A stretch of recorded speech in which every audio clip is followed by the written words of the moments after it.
ایران کا مطالبہ تین ہے، بڑے اہم مطالبات۔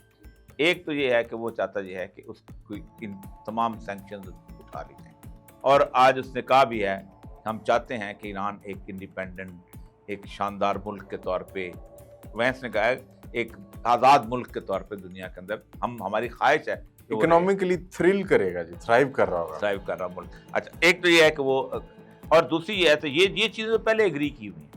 اب یورینیم کے اوپر یہ ہے کہ وہ کہاں کس کو دیتے ہیں، رشیا کو دیتے ہیں، باقی جگہ وہ already they are agreed upon, ہم کسی اور ملک کو بھی دے دیں گے جو کہ اتنی انرچڈ ہے، باقی پھر ہم اس کو، میرے خیال یہ پرپوزل رشیا نے ہی دیا ہے کہ آپ ہمارے ہاں پاس رکھوا سکتے ایرانی ہیں۔ بھی ایگری کرتے تھے کس کو دے دیں گے۔ ٹھیک۔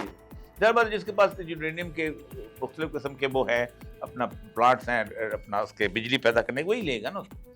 دوسرا یہ ہے کہ انہوں نے یہ کہا ہوا ہے کہ تمام ہاسٹیلٹیز ختم ہو جائیں۔ اب یہ ہاسٹیلٹیز ختم ہونا جو ہے، یہ سعودی عرب کے لیے، یو اے ای کے لیے، قطر کے لیے، تمام ملکوں کے لیے فائدہ ہے۔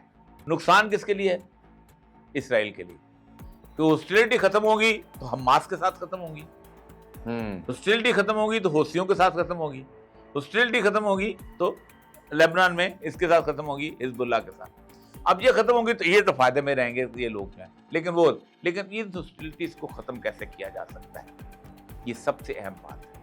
پہلی بات تو یہ میں رپورٹ پڑھ رہا تھا، اس طرح کے کم سے کم 50 رپورٹیں ایسی ہیں کہ جو ایران کی ان جو ہے نا اس کے اوپر آئی ہوئی ہے، یہ جو ہے پراکسیز کے۔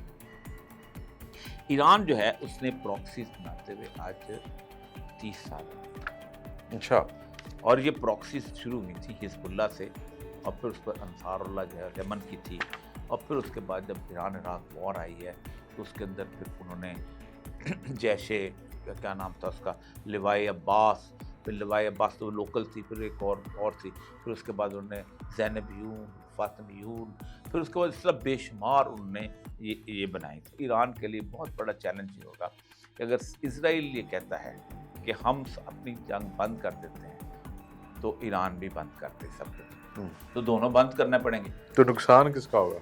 اسرائیل کا۔ نقصان اسرائیل کا ہوگا۔ اصل مسئلہ یہ ہے کہ اسرائیل اس کو نہیں ہونے دے گا، اسرائیل اس کو نہیں، یہ اصل مسئلہ یہی ہے کہ اسرائیل اس کو ڈیل کو نہیں ہونے دے گا۔